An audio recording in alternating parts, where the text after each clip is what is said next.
Hi, everybody. Welcome back to another edition of VCTV with your host, Kyle Ellicott. Today, I am joined by some outstanding members of the VCTV family as investors to share their thoughts and insights on what's happening when it comes to cybersecurity and data privacy in this new digital economy that we are moving into more aggressively and faster than ever before. And so we're going to break down what all is happening, what you need to know as investors, but also what you need to know as entrepreneurs if you're building in these spaces or if you're making bets as investors as well. Big thank you to the Token team, to Hasmik and Maria for making today's episode possible. Welcome, everyone. Pleasure to have you here. Vandana, kick us off, a little intro and a little background, please. Yeah, sure. Thank you, Kyle, for having me here. It's a great pleasure to be on Token VCTV and sharing the platform with so many esteemed panelists. I had my own family office in Singapore and Jakarta. I worked as an investment banker and advisor to family offices and angel investors in Jakarta, Indonesia, helping startups from a diverse background. And after 15 years of staying there, I came back to India. That is when Convanto was founded, and soon after that, now it is one of the most well known boutique investment banks led by a female founder. This is the seventh year of Convanto in India. And today I'm also a venture advisor with Loyal VC and a partner with GST Venture Studios. I'm also selected as one of the top 10 women leaders in wealth management 2021. My brand Convanto comes under the top 10 women entrepreneur brands. My expert opinion is sought in leading business news channels like VCTV, Business World. I've participated in 160 plus talks all over the world, which can be easily seen on YouTube and VCTV streaming sites. I'm connected with 300 plus investors globally, and we pick up global deals. We are sector agnostic. Our ticket size is $1 million to $25 million. And thank you once again for having me here. Absolutely. Thank you for joining us. Gary Fowler speaking of GSDV. Welcome. A little intro and a little background for everybody. Yeah, great to be here, Kyle. My name's Gary Fowler. I'm a serial entrepreneur and investor. I've done 17 startups and involved in 2 unicorns. I was on the original management team of Click Software, which was sold to Salesforce for $1.35 billion, and also Eva.ai, an AI HR tech company. Love artificial intelligence, quantum computing, and cybersecurity, because we all know data is the issue. Data is a key to our lives. Data is the way that we're, as companies, going to be able to move forward, and data is all around us.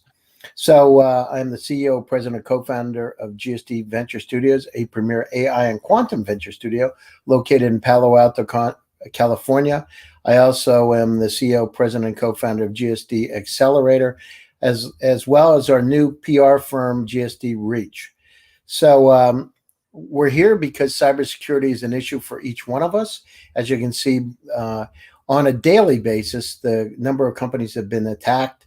The number of companies have had ransomware come after them, and the growing incidents. And again, part of this is a digital transformation because we're all there. I'm also a speaker. I'll be speaking at the United Nations at the 76th General Assembly on the 1st about technology as a tool for peace. I also have my own show, GSD Presents Silicon Valley AI and Tech, and I've written 163 articles on AI, cybersecurity, quantum computing, and entrepreneurship from publications like Forbes, literally all over. So that's me. Thank you. And I love VCTV. Wonderful. Thank you, Gary. And not just companies, but also individuals as well, as we're going to talk about. Again, digital economy includes all of us beyond just the companies that we're going to be speaking about today. Raghu, close this out. A little intro, a little background real quick.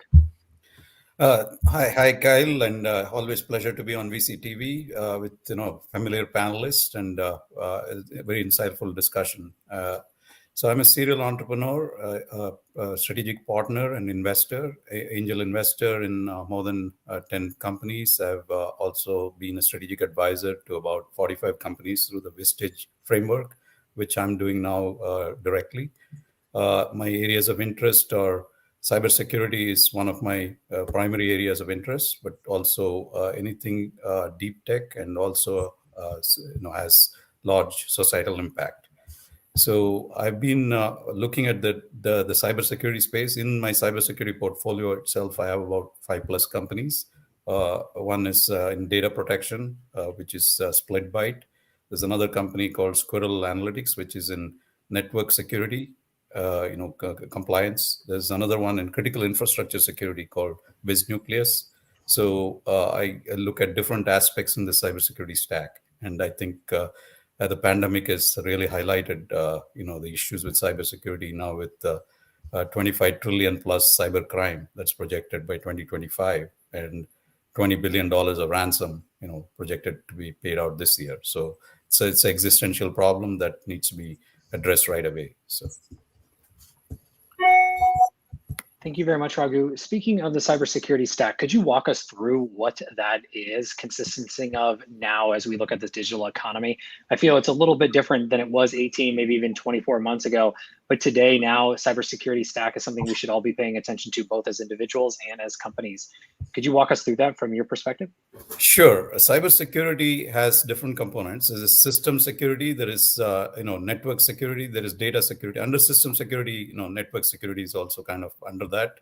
And then there is supply chain security. There is, if you look at it, I would look at it more broader way as kind of perimeter or preventive security, which creates like a perimeter of security moat kind of aspect. And then there is after the boom, as they call it. Once an incident, some kind of breach or compromise happens, how do you protect it? Sometimes even being made aware of the breach takes time, like what happened in the solar winds. For months together, it was going on and people didn't even know it happened. So that is after the boom, reactive security. But there is a area of, which is very important, is to provide, proactive security, kind of like the vaccine, in the case of a pandemic. The vaccine is what allows us to go out, even if you're exposed, you're not infected, right? The same kind of thing. Even if your system is compromised, you should have assurance that your data is not breached and you can continue operations. So that I would call that proactive security. So that would be the way to look at it. Of course, there's a lot of technical things in the stack, but I'm looking at it more from system security and data security, because even if system is compromised, data is what is the is really needs to be protected, right?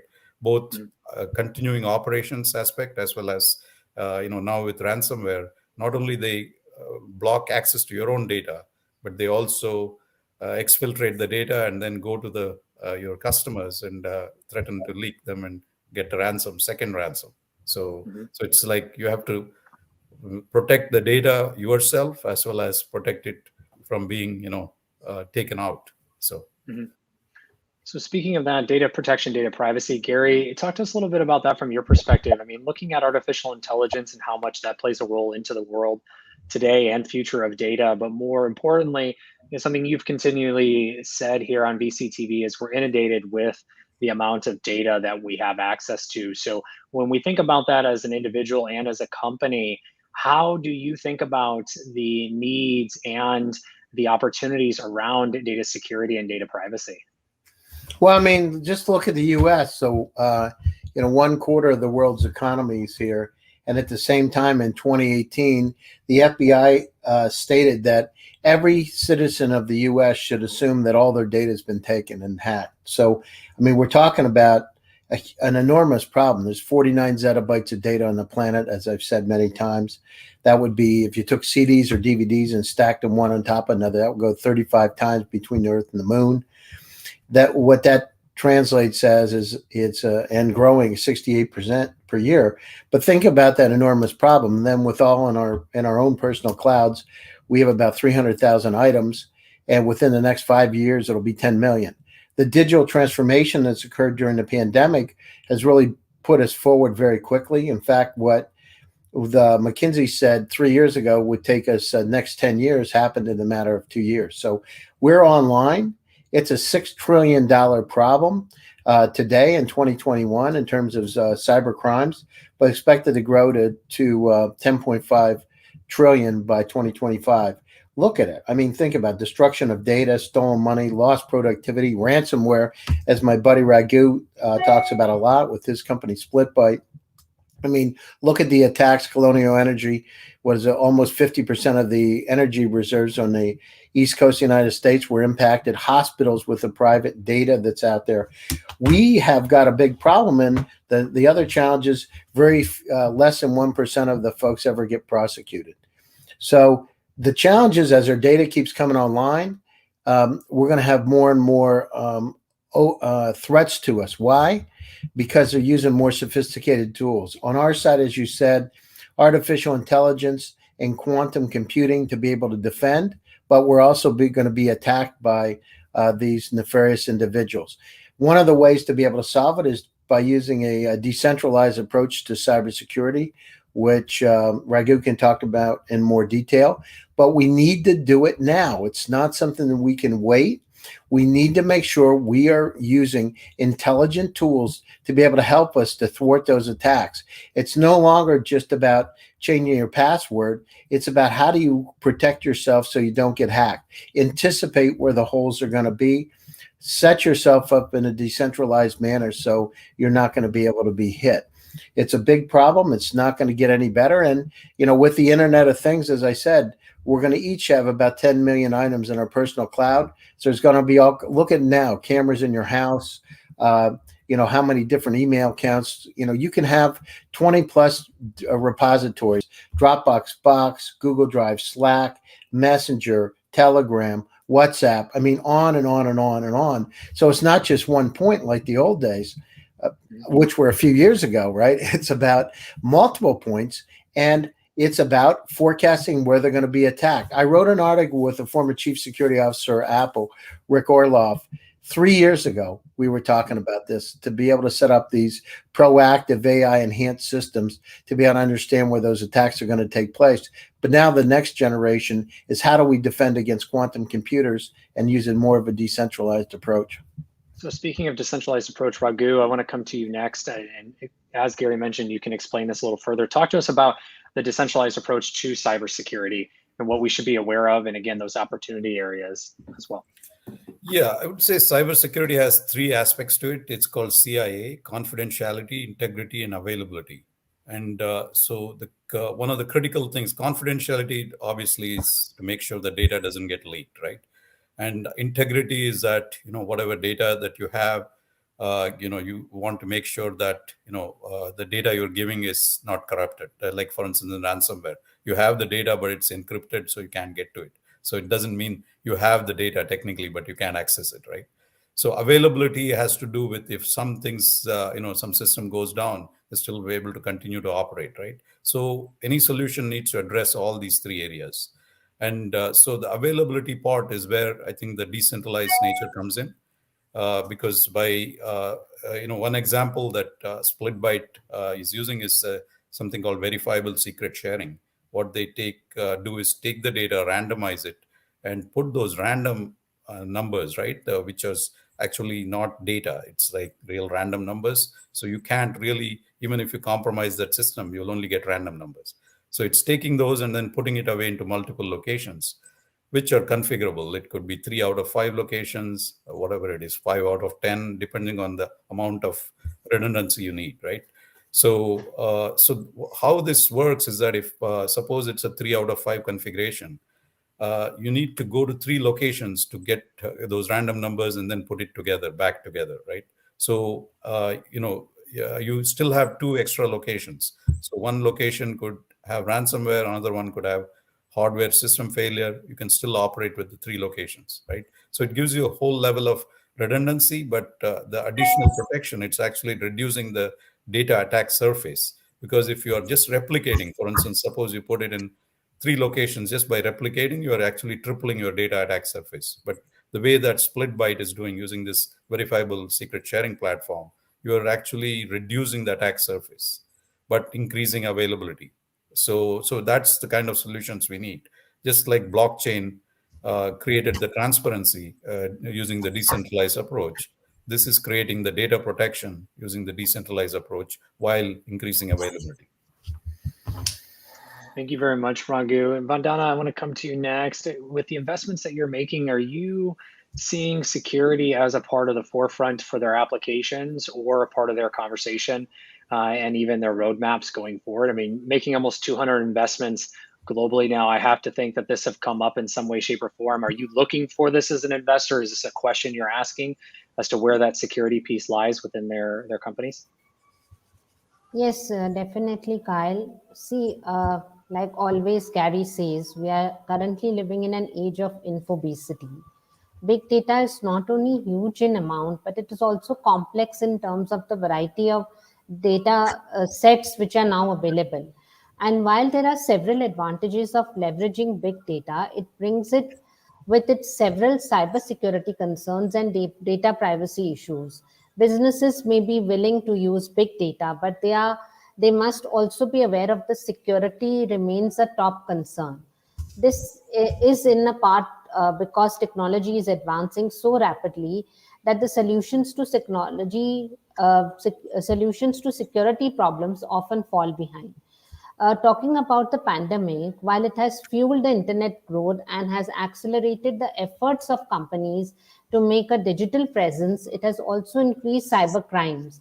In 2020 itself, there was a 40% increase in the cyber complaints, and the healthcare industry alone faced a 150% increase in cyber attacks in few months of the pandemic. Data breaches have increased all around the world, and popular companies like JP Morgan, Target, and Sunny have had hundreds of terabytes worth of data being breached. Therefore, thinking about cybersecurity becomes very important as we are heading towards a more digital economy, which was further reinforced by the pandemic.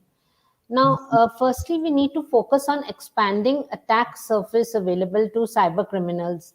We are in a zettabyte era. In 2016, we surpassed over 1 zettabyte in terms of internet traffic, and it has estimated that the world will store 200 zettabytes of data by 2025. The digital transformation was rapidly pushed by COVID 19 and the need to move individuals working in offices to work remotely from their homes. Now, remote work has created new opportunities for hackers to exploit vulnerable employee devices and networks. And one way to address the expanding attack surface is to use an automation tool chest that can now utilize, horizon scanning technologies, analytics, audits, incident alert tools, diagnostics, and even self-repairing software. Now, artificial intelligence and machine learning technologies can also provide, more efficient decision making by prioritizing and acting on threats, especially across, larger networks and many users. Now, some other trends that we are seeing and are increase in cyber insurance companies. There are SPACs, wherein cybersecurity vendors are merging with huge companies at large valuations, and we hope to see an increase in cybersecurity businesses also. So these are some of the areas where we are looking to make huge investments, and definitely, AI, SPACs, digital economy, machine learning. These are some of the areas where we would be making investments in the next few months. That's a great point. And Raghu, I want to come, thank you, Vandana. Raghu, I want to come down to you next around these opportunities of investment. I mean, we're looking very rapidly, as Gary called out, McKinsey, what they were saying we were going to do in 10 years or a decade, we did within a few years. And I think that rapid progression of technology is just going to continue, as we've spoken about here on VCTV. So when we look towards the next year and in the next year and a half, even beyond, where should we be focusing around opportunities for making bets around the cybersecurity and data privacy space? And then Gary, I want to come to you next around the same question around artificial intelligence and how that's playing a role in this. But to Raghu, kick us off. Where should we be looking at as opportunities?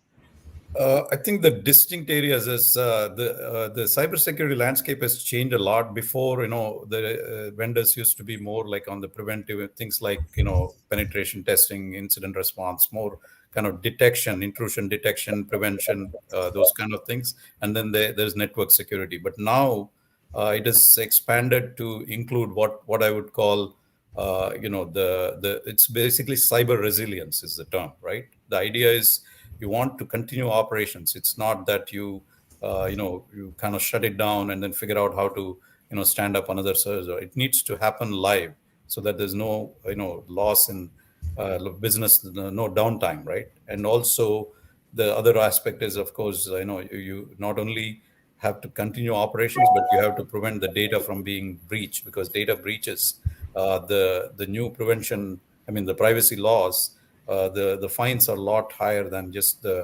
it's based on your total revenues, a percentage of revenues, so that it hits the business really hard. So technologies that can mathematically assure that there's no data breach, even if your system got compromised, help you a lot in terms of not only handling your cyber insurance premiums, but also privacy compliance, right? So that those are areas I think to look at. I think identity authentication management, that is another area that that's basically to more from access control perspective. That is again a pretty mature industry that's been going on for a long time. But I think this kind of decentralized ways of looking at things, especially simulation, where you can actually simulate what happens when there is a breach, right? Those technologies are very important, because you are actually making something happen that help you mitigate in like a real life scenario, right? It's not just like doing it, reacting when something happens.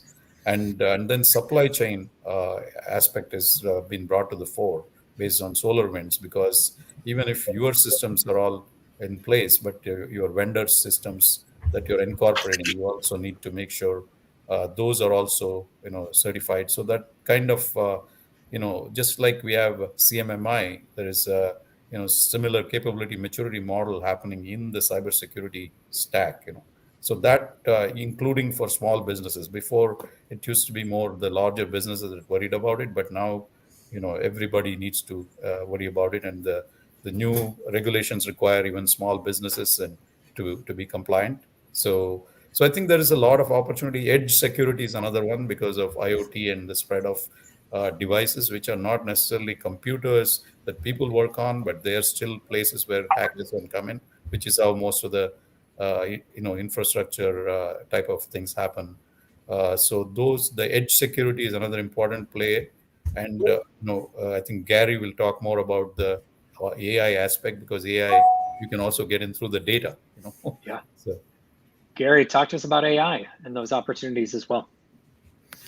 So, in terms of investment, or what perspective, Kyle? Yeah, in terms of where we should be looking at for the next year and a half. Yeah, sure. Artificial intelligence plays a role in data security and data privacy. Sure. Playing on Raghu's comments. Yeah. So, the situation, we're moved from a semi-supervised to an unsupervised world.